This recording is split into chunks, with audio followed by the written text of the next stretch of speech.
అందరికీ నమస్కారం. గత 24 గంటల్లో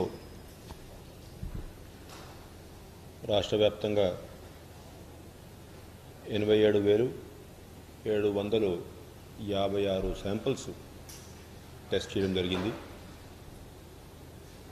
4,549 మంది పాజిటివ్ ఉన్నట్లు నిర్ధారించారు.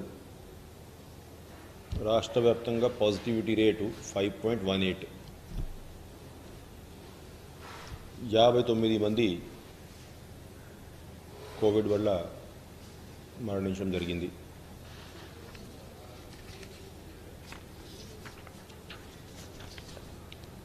ఓవరాల్ టోటల్ ఇప్పుడు వరకు ఉన్నటువంటి కేసుల సంఖ్య చూసుకుంటే మొత్తం యాక్టివ్ కేసెస్ ఆంధ్ర రాష్ట్రంలో 80,013 మంది total active cases Covid cases రాష్ట్రంలో ఉన్నాయి. దాంట్లో హాస్పిటల్స్లో ట్రీట్మెంట్ పొందుతున్నటువంటి 15,579 మంది ఉన్నారు. కోవిడ్ కేర్ సెంటర్లో 7,798 మంది ఉన్నారు. అండ్ హోమ్ ఐసోలేషన్లో ఏమో 56,636 మంది ఉన్నారు.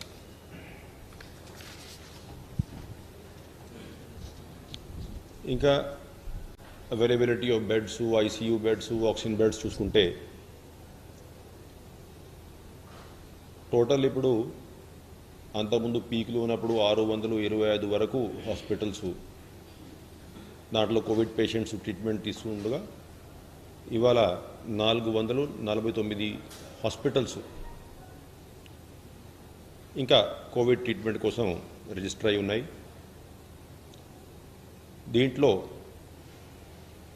2,708 మంది ఐసీయూస్లో ఉన్న ఇంకా 2,440 బెడ్స్ అవైలబుల్గా ఉన్నాయి. ప్రతి జిల్లాలో ఐసీయూ బెడ్స్ అవైలబుల్ ఉన్నాయి. ఇంకా ఆక్సిజన్ బెడ్స్ విషయానికి వస్తే టోటల్ 21,764 బెడ్స్ ఉంటే దాంట్లో 12,400 ఖాళీగా ఉన్నాయి. ఇంకా సో 417. సో మోర్ దెన్ 50%, 50 కూడా కాదు, 60% బెడ్స్ ఆక్సిజన్ బెడ్స్ అయితే అవైలబుల్గా ఉన్నాయి. ఇంకా నాన్ ఆక్సిజన్ బెడ్స్ అయితే మీకు తెలుసు టోటల్ 14,500 ఉంటే 11,000 ఖాళీగా ఉన్నాయి.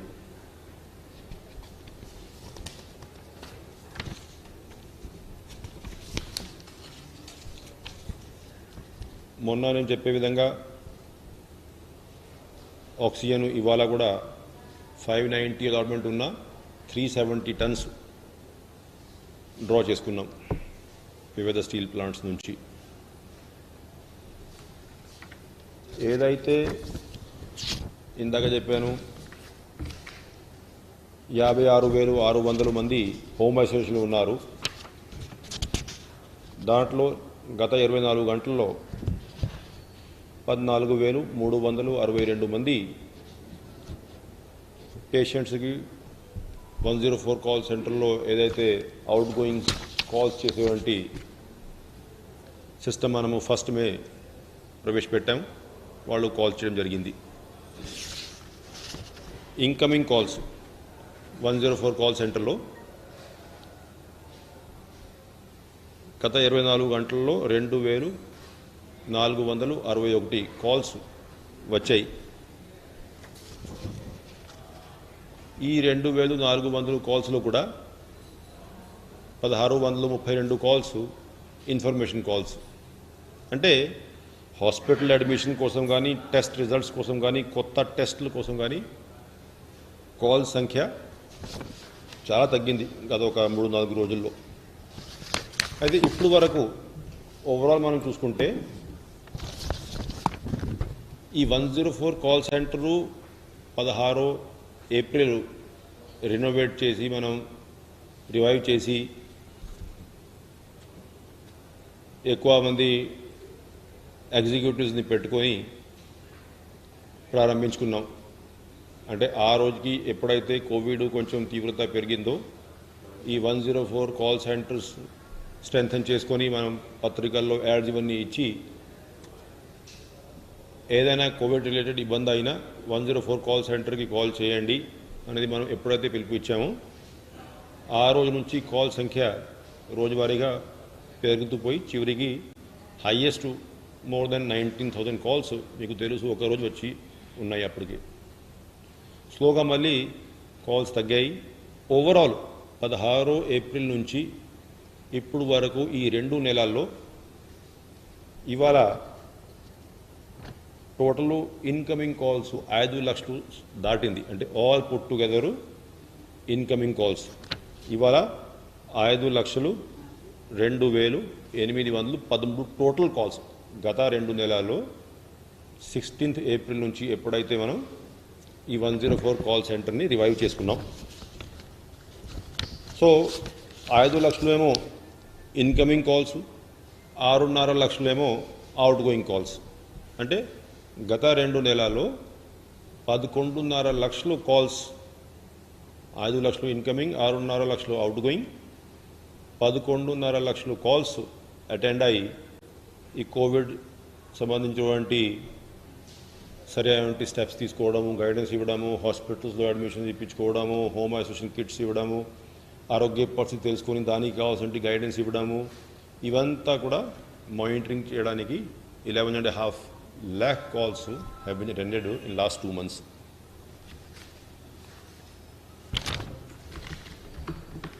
అయితే గౌరవనీయులు ముఖ్యమంత్రి వర్యులు ఇవాళ కూడా కోవిడ్ రాష్ట్రంలో ఉన్నటువంటి కోవిడ్ పరిస్థితి సమీక్షించుకున్నారు. దాంట్లో కావాల్సినటువంటి సలహాలు సూచనలు ఇవ్వడం జరిగింది. ఒకటి,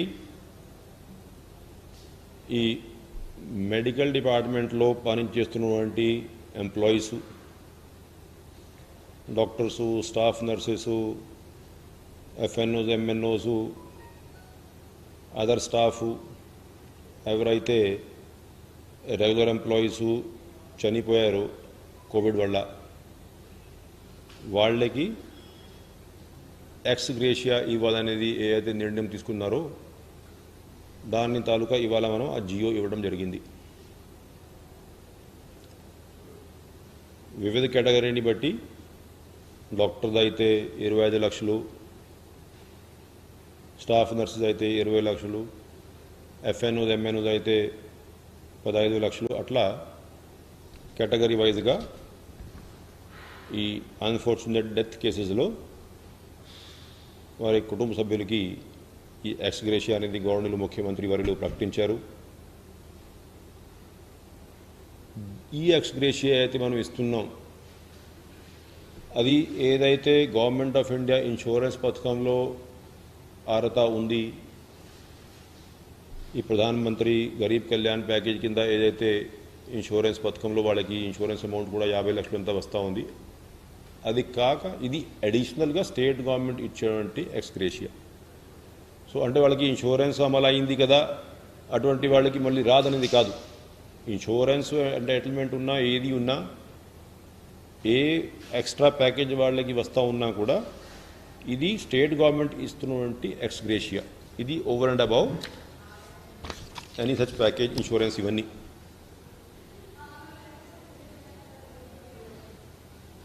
ఇంకా వ్యాక్సినేషన్ విషయానికి వస్తే టోటలు ఇవాళ మన దగ్గర ఉన్నటువంటి స్టాకు నిన్న సాయంత్రం వరకు ఉన్నటువంటి స్టాకు 4,72,000. ఎందుకంటే దీంట్లో 3.5 లక్షలు నిన్ననే వచ్చాయి. సో టోటల్ 4.72 lakh నిన్న సాయంత్రానికి ఉన్నటువంటి రాష్ట్రంలో వ్యాక్సిన్ స్టాకు. ఇప్పుడు వరకు మనం అడ్మినిస్టర్ చేసింది 1,17,97,000 డోసెస్. అంటే అప్రాక్సిమేట్లీ 1,18,00,000 డోసెస్ అడ్మినిస్టర్ చేశాం. 26,20,000 మంది 2 డోసెస్తో వ్యాక్సినేట్ అయ్యారు. అదేవిధంగా 65,56,000 సింగిల్ డోస్తో కూడా వ్యాక్సినేషన్ చేయడం జరిగింది. ముఖ్యంగా ఏదైతే ఈ మధ్యలో మనం కొన్ని పాలసీ నిర్ణయాలు తీసుకున్నాం, దాంట్లో ఏదైతే 5 సంవత్సరాల లోపల చిన్నపిల్లలు ఉన్నటువంటి వాళ్ళ మదర్స్ ఎవరైతే ఉన్నారో వాళ్ళకి ఏదైతే వ్యాక్సినేషన్ ప్రొవిజన్ కల్పించాం ఒక 3-4 రోజుల క్రితం, దాంట్లో ఇప్పుడు వరకు 3,16,511 మంది మహిళలకి బిలో 45 వ్యాక్సినేషన్ చేశాం. మా అంచనా ప్రకారం మొత్తం కలిపి 18,70,000 మంది ఇటువంటి 5 years లోపల పిల్లలు ఉన్నటువంటి మదర్ సంఖ్య అయితే ఉందో 18,70,000 మంది, దాంట్లో 3,16,511 మందికి వ్యాక్సినేషన్ చేశాం. అదేవిధంగా బిలో 45 ఎవరైతే స్టూడెంట్స్ కానీ విదేశాల్లో పని చేస్తున్నటువంటి ఎవరికి అయితే ఇమీడియట్లీ వ్యాక్సినేషన్ అవసరం అనేది రిక్వైర్మెంట్ అంతకుముందు ప్రొజెక్ట్ చేశాం. ఇప్పుడు వరకు మనకి వచ్చే రిక్వెస్ట్ ఆధారంగా 7,495 మందికి ఇటువంటి వ్యాక్సినేషన్ చేయడం జరిగింది. అయితే ఇవాళ మనం ఉన్నటువంటి డేటా ఒకసారి చూసుకుంటే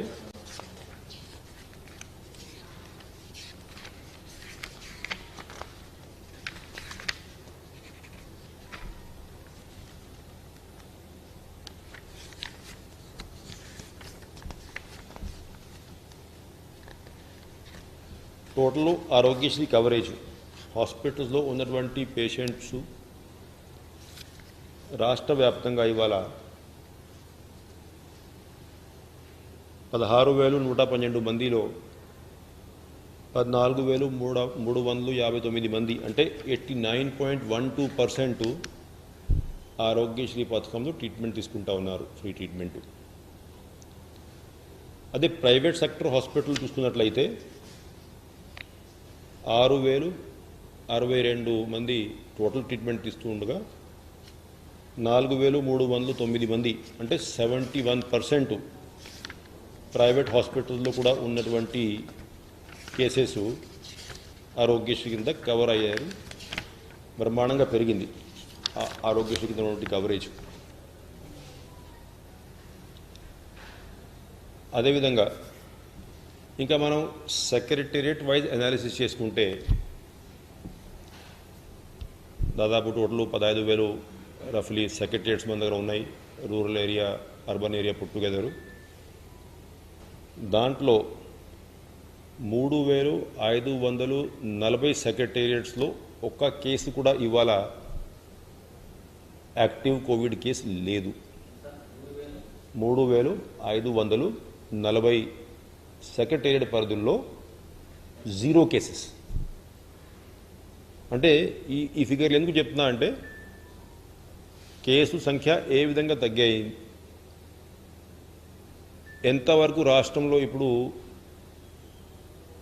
Shivagayatri enterprises distributors for submersible pumps మీ గృహ వ్యవసాయ పారిశ్రామిక నీటి అవసరాలకు స్పైరన్ మరియు కోర్సా సబ్మెర్సిబుల్ పంప్స్ మరియు distributors for water softeners, Himajal, RO plus alkaline water purifiers. Shivagayatri enterprises. Covid కేసులు తగ్గాయో అని చెప్పడానికి ఇది ఒక అనాలిసిస్కి మంచి ఉపయోగపడే ఉంటే ఐటమ్. 0 కేసెస్ 3,540. అదేవిధంగా ఒక యాక్టివ్ కేసు సింగిల్ కేసు ఉన్నటువంటివి మళ్ళీ 2,637 సెక్రటేరియట్స్ ఉన్నాయి. 2,637 1 కేసు. అదేవిధంగా 2 కేసులు ఉన్నటువంటివి మళ్ళీ 1,961. 3 కేసులు ఉన్నటువంటివి 1,500. అంటే 0, 1, 2, 3 కేసులు ఉన్నటువంటివి ఆల్మోస్ట్ 9,000 పైన ఉన్నటువంటి secretariat areas out of total 15,000. Just 0, 1, 2 or 3 cases. So 15,000లో 9,000 సెక్రటేరియట్స్, అంటే ఆల్మోస్ట్ 60% సెక్రటేరియట్స్లో ఇంతే 0, 1, 2, 3 కేసెస్. అయితే దీన్ని బట్టి, ఈ అనాలిసిస్ని బట్టి కేసు సంఖ్య ఓవరాల్ తగ్గి ఇంకా కొన్ని సెక్రటేరియట్స్లో 0, 1, 2, 3 కేసెస్ ఉన్నా, మళ్ళీ దీన్ని బట్టి అంటే ఈ సెక్రటేరియట్స్, కొన్ని సెక్రటేరియట్స్ ఎక్కడైతే ఇంకా కొన్ని ఎక్కువ కేసులు ఉన్నాయి దాని మీద ఏ విధంగా ఫోకస్ చేయాలి, ఏ విధంగా దృష్టి సారించాలి అనేది కలెక్టర్స్కి గైడెన్స్ ఇవ్వడానికి ఈ అనాలిసిస్ అంతా కూడా ఉపయోగపడుతుంది. కాబట్టి గవర్నర్, ముఖ్యమంత్రి వర్యులు ఈ కొన్ని చోట ఉదాహరణంగా 15 ఉన్నాయి సెక్రటేరియట్ పరిధులు ఎక్కడైతే 50 కేసులు ఉన్నాయి. 15 సచ్ సెక్రటేరియట్స్, 50 పైన 15. అదేవిధంగా 18 secretariats out of 15,000 secretariats, 18 secretariats with 40 cases. So 40 secretariats with 30 cases. అంటే ఇవి అంటే almost 70 secretariats out of 15,000 secretariats మనం ఫోకస్ చేసుకోవాల్సిన అవసరం ఉంది. అంటే 0.5% సెక్రటేరియట్ పరిధులు ఉన్నాయి ఎక్కడైతే కేసుల సంఖ్య కొంచెం ఉన్నాయి. ఇంకా అది సీరియస్గా మనం అక్కడ టెస్టింగ్ కానీ, అక్కడ ఈ కంట్రోల్ మెజర్స్ కానీ, ఈ ఐసోలేషన్ కానీ, సరి అయినటువంటి సమయంలో టెస్టింగ్ చేసుకొని హాస్పిటల్ అడ్మిషన్ కానీ, హోమ్ ఐసోలేషన్ కిట్స్ కానీ, ఏదైతే ఫోకస్డ్ మేనర్లో మనం ముందుకు పోవాలనో అటువంటివి ఈ విలేజ్, ఈ సెక్రటేరియట్ పరిధులు జిల్లా కలెక్టర్లు ఇంకా ఫోకస్ చేసుకోవాల్సిన అవసరం ఉంది అనేది గవర్నర్, ముఖ్యమంత్రి వర్యులు ఆదేశించారు. 15,000 ఉన్నాయి కదా, 15,000 టోటల్. ఇంకా మ్యూకర్మైకోసిస్ విషయానికి వస్తే,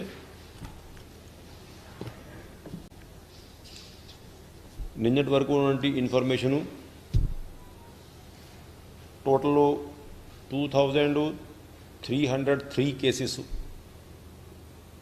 రాష్ట్రంలో టోటల్ నమోదైనటువంటి కేసెస్. ఈ 2,303 కేసెస్లో 157 మంది టోటల్ డెత్ కేసెస్ నమోదైనాయి. 700 పైన సర్జరీస్ పూర్తి చేశాం.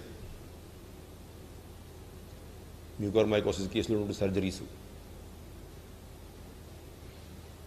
అయితే cases under treatment as on today, as on yesterday 1,328. ఈ 1,000 out of total 2,303, 1,328 cases under treatment మన దగ్గర. ఈ 1,328లో 538 మంది ఎంఫోటెరిసిన్ మీద ట్రీట్మెంట్ తీసుకుంటూ ఉన్నారు. 577 మందికి పొసకోనజోల్ ఇంజెక్షన్స్ ఇస్తూ ఉన్నాం. అయితే ఏదైతే ఈ అవైలబిలిటీ ఆఫ్ ఎంఫోటెరిసిన్ అండ్ పొసకోనజోల్ ఇంజెక్షన్ ఉంది, అది కూడా ఒకసారి చూసుకుంటే, ఒక 5-6 రోజుల క్రితం నేను మీకు ప్రెస్ కాన్ఫరెన్స్లో డీటెయిల్ చెప్పేటప్పుడు ఆ రోజుకి ఎంఫోటెరిసిన్ బి 12,000 ఇంజెక్షన్స్ మనం సరఫరా చేసి ఉన్నాం. ఇప్పుడు గవర్నమెంట్ ఆఫ్ ఇండియా ఇచ్చినటువంటి అలొకేషన్ ప్రకారం మనం ప్రొక్యూర్మెంట్ చేసి ఇవాళ వరకు మొత్తం కలిపి 32,285 ఎంఫోటెరిసిన్ బి ఇంజెక్షన్స్ జిల్లాలన్నింటికి సప్లై చేశాం. ఈ 32,286 ఇంజెక్షన్స్లో, డోసెస్లో, వాయల్స్లో ఇంకా 10,759 జిల్లా హాస్పిటల్స్లో అందుబాటులో ఉన్నాయి. అదేవిధంగా పొసకోనజోల్ ఇంజెక్షన్ మొత్తం కలిపి పొసకోనజోల్ ఇంజెక్షన్ టైం టు టైం వస్తూ ఉంది. అది 49,250 పొసకోనజోల్ ఇంజెక్షన్స్ కూడా జిల్లా హాస్పిటల్ అన్నింటి కూడా సప్లై చేయడం జరిగింది. సో పొసకోనజోల్ ఇంజెక్షన్లు, పొసకోనజోల్ ట్యాబ్లెట్స్ కూడా ఉదాహరణంగా 1,39,980 సప్లై చేస్తే దాదాపు 60,000 వరకు పేషెంట్స్కి ఇవ్వడం జరిగింది. ఇవాళ 82,131 టాబ్లెట్స్ ఇంకా అందుబాటులో ఉన్నాయి.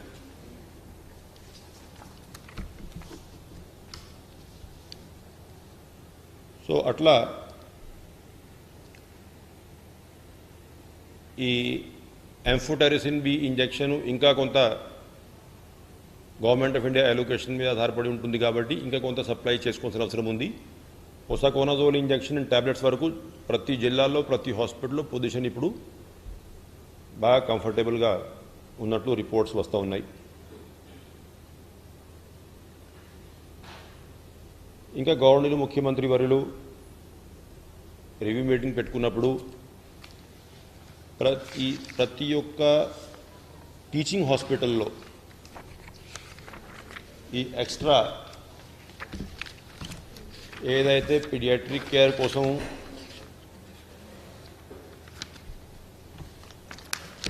బెడ్స్, ఐసీయూస్ ఎస్టాబ్లిష్ చేయాలను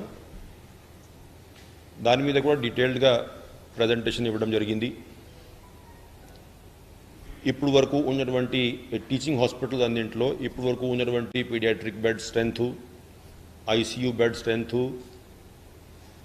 ఇవన్నీ చూసుకొని ప్రతి ఒక్క టీచింగ్ హాస్పిటల్లో ఇంకా ఎక్స్ట్రా బెడ్స్ యాడ్ చేయాలని చెప్పి ఏదైతే ఆదేశాలు జారీ చేశారో దాన్ని వరకు ఈ ఐసీయూ బెడ్స్ పెంచే విధంగా కార్యక్రమం తీసుకోవాలని ఆదేశాలు జారీ చేశారు. మొత్తం కలిపి ఇప్పుడు మేము దాదాపు 1,600 బెడ్స్ ఎక్కడ యాడ్ చేయాలి, పెంచుకోవాలి బెడ్ స్ట్రెంత్, ఆ లిస్ట్ ఇవంతా కూడా టీచింగ్ హాస్పిటల్ వారీగా ఫైనల్ చేయడం జరిగింది. దానికి కావాల్సినటువంటి ఆదేశాలు ఏపీ ఎంఎస్ఐడిసికి ఇచ్చారు. అటువంటి బెడ్ స్ట్రెంత్ వెంటనే పెంచుకోవాలనేది ఒక ప్లాన్ కూడా సిద్ధం చేయడం జరిగింది. గవర్నర్ ముఖ్యమంత్రి వర్యులకి ప్రజెంటేషన్ ఇచ్చాం. పనులు ఇవన్నీ కూడా ప్రారంభిస్తూ ఉన్నాం. అదేవిధంగా నియోనేటల్ కేర్ కోసం ఏదైతే బిలో 6 months పిల్లలు ఉంటారో వాళ్ళ కోసం ఉన్నటువంటి ఎస్ఎన్సియూలో ఉన్నటువంటి స్ట్రెంత్ ఇవంతా కూడా రివ్యూ చేశారు. టోటల్ ఎస్ఎన్సియూ బెడ్స్ 595 ఉన్నాయి. దాన్ని ఏ విధంగా మనం పెంచుకోవచ్చు, దానికి కావాల్సిన స్టాఫ్ రిక్వైర్మెంట్ ఇవంతా కూడా ఇవాళ ఫైనల్ చేయడం జరిగింది. ఇది కాకుండా ఈ ప్రైవేట్ టీచింగ్ హాస్పిటల్లో కూడా ఎంతవరకు కెపాసిటీ పెంచుకునే అవకాశం ఉంది, ఎంతవరకు స్టాఫ్ రిక్రూట్మెంట్ చేయాలి, ఎంతవరకు స్టాఫ్ గవర్నమెంట్ హాస్పిటల్లో అందుబాటులో ఉన్నారు, ఇవి కూడా క్లియర్గా డైరెక్షన్ జారీ చేశారు. ముఖ్యంగా దీంట్లో ఈ పీడియాట్రిక్ కేర్ వచ్చేటప్పుడు ఇంకా ఏమైనా కొత్త ప్రొసీజర్స్ ఆరోగ్యశ్రీలో పెట్టుకోవాల్సిన అవసరం ఉంది, ఆ అంశం మీద కూడా డీటెయిల్డ్గా డిస్కషన్ అయ్యాయి. మొత్తం కలిపి 4 ప్రొసీజర్స్ ఇంకా కొత్తగా గుర్తించి ఆ 4 రకాల ప్రొసీజర్స్ కూడా ఆరోగ్యశ్రీలో కలపాలనేది నిర్ణయం తీసుకున్నారు. దానికి కావాల్సిన ప్యాకేజ్ రేట్స్ ఇవన్నీ ప్రజెంటేషన్ ఇవ్వడం జరిగింది. ఇంకొక 3-4 రోజుల్లో ఆ గవర్నమెంట్ ఆర్డర్ కూడా ఇచ్చి those 4 procedures will be added to Aarogyasri అనేది గవర్నర్ ముఖ్యమంత్రి వర్యులు ఇన్స్ట్రక్షన్.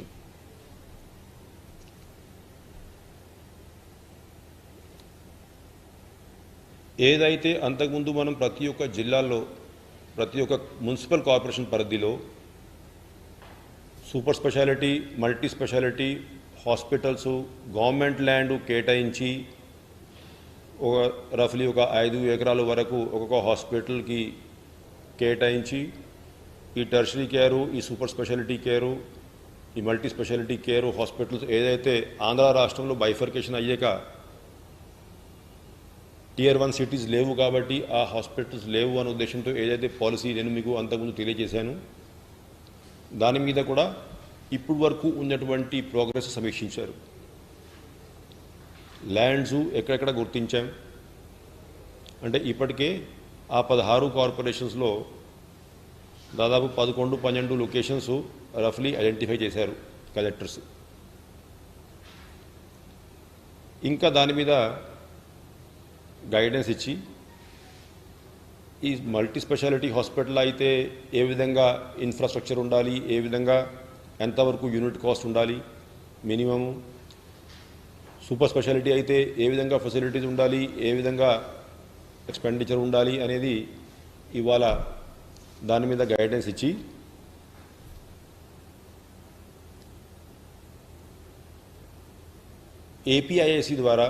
ఏపీఐఏసీని దీనికి నోడల్ డిపార్ట్మెంట్గా అంటే కేటాయించి ఈ ఇన్ఫ్రాస్ట్రక్చర్ ఎక్కడైనా ఏమైనా డెవలప్మెంట్ అవసరం ఉంటుందా లేదా చూసుకొని ఈ వచ్చే 2 వారాల్లో ఈ multi speciality super speciality hospitals ఏ విధంగా ఉండాలి, ఎటువంటి ఎక్విప్మెంట్ ఉండాలి, ఎటువంటి మ్యాన్ పవర్ ఉండాలి, ఇవంతా కూడా ఫైనల్ చేసుకొని మళ్ళీ గవర్నర్ ముఖ్యమంత్రి వర్యుల దగ్గర ప్రజెంటేషన్ ఇచ్చి ఎక్స్ప్రెషన్ ఆఫ్ ఇంట్రెస్ట్కి 2 వారాల లోపల అరేంజ్మెంట్స్ చేసుకోవాలనేది గవర్నర్ ముఖ్యమంత్రి వర్యులు డైరెక్షన్ జారీ చేశారు. సో అట్లా ఉన్నటువంటి అన్ని అంశాల మీద ఈ ప్రోగ్రెస్ అదేవిధంగా కావాల్సినటువంటి డైరెక్షన్స్ మెయిన్గా గవర్నర్ ముఖ్యమంత్రి వర్యులు చెప్పడం ఏంటంటే ఇప్పుడు కేసుల సంఖ్య బాగా తగ్గుతూ ఉంది. ఆయన ఎక్కడెక్కడైతే మనం ఫీవర్ సర్వేలు చేస్తూ ఉన్నాము ఎక్కడ కూడా ల్యాబ్సెస్ జరగకుండా అదేవిధంగా ఈ 104 కాల్ సెంటర్ అంటే ఏదో కేసులు తగ్గిపోయాయి కాబట్టి ఏదో కాల్స్ తక్కువ వస్తున్నాయి అనేది ఎక్కడ కూడా దీంట్లో రిలాక్స్ కాకుండా సేమ్ స్ట్రెస్ ఫోకస్ పగడబందీతోనే ఇంకా కొంతకాలం కంటిన్యూ చేయాలి. ఈ 104 కాల్ సెంటర్ బ్రహ్మాండంగా ఆ ఫోకస్ ఎక్కడ కూడా తగ్గొద్దు అనే ఉద్దేశంతో clear instructions to the 104 call centres to the district collectors same focus పెట్టి ఇది ముందుకి తీసుకుంటూ పోవాలి అనేది క్లియర్ డైరెక్షన్ జారీ చేశారు. ఎందుకంటే అడ్మినిస్ట్రేషన్ మీకు తెలుసు ఒకవేళ ఇప్పుడు కేసులు తగ్గాయి అనుకోండి కొంచెం రిలాక్స్ అయ్యేటువంటి ప్రమాదం ఉంది దీంట్లో. సో అదే జాగ్రత్తతో మనం తీసుకుంటూ ఉండాలి, సేమ్ ఫోకస్తో ముందుకు పోతూ ఉండాలనేది గవర్నర్ ముఖ్యమంత్రి వర్యులు ఇవాళ దిశానిర్దేశం చేశారు. Any questions?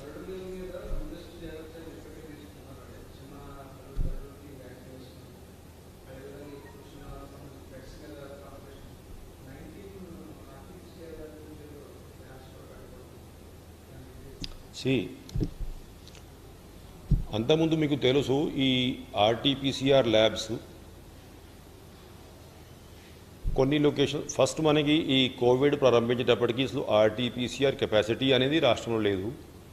దాన్ని డెవలప్ చేసుకుంటా పోయి మనం కొన్ని లొకేషన్స్ ల్యాబ్స్ పెట్టి దాంట్లో ప్రతి ఒక్క దాంట్లో సఫిషియెంట్ నెంబర్ ఆఫ్ ఆర్టీపీసీఆర్ మెషిన్లు పెట్టి మొదలు పెట్టాము. ఫస్ట్ వేవ్లో మనం కెపాసిటీ పెంచుకున్నప్పుడు ఇంకా ర్యాపిడ్ టెస్ట్లు కూడా చాలా ఎక్కువ చేసుకోవాల్సి వచ్చేది.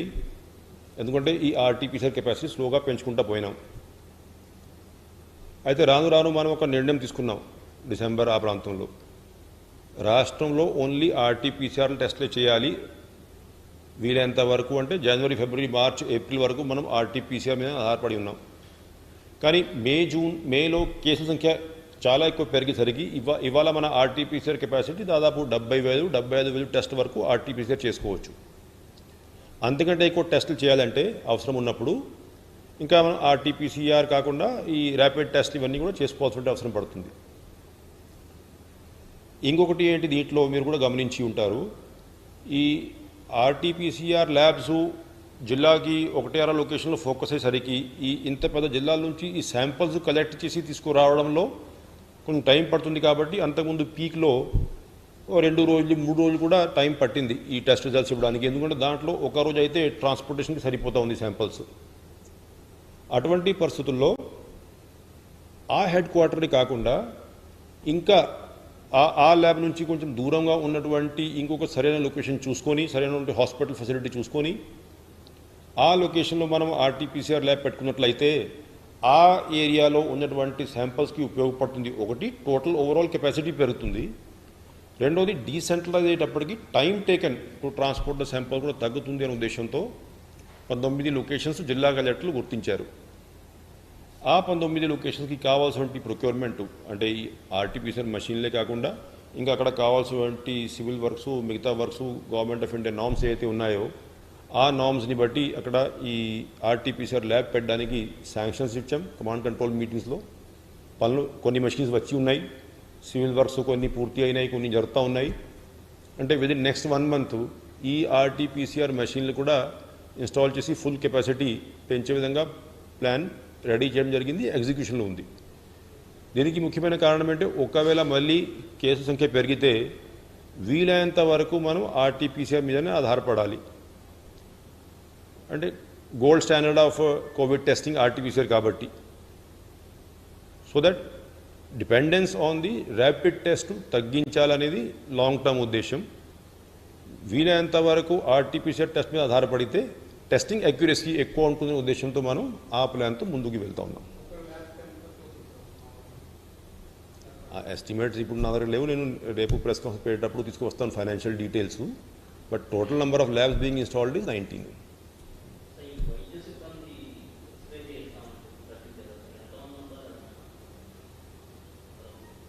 అంటే ఈ ఫిగర్ ఇప్పుడు నా దగ్గర లేదు, ఎందుకంటే ఇవాళ మనం జియో ఇచ్చాము.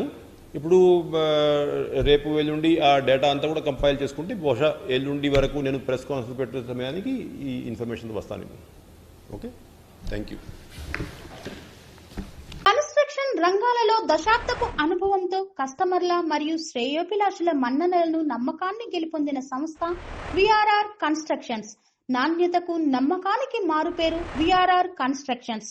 ఇండిపెండెంట్ హౌసెస్, అపార్ట్మెంట్స్, విల్లాస్ అన్ని రకాల హంగులతో అలరించే అద్భుతమైన వెంచర్స్ తో పాటు అందరికీ అందుబాటు ధరలో సొంత ఇంటి కలను సాకారం చేసే నమ్మకమైన సంస్థ విఆర్ఆర్ కన్స్ట్రక్షన్స్.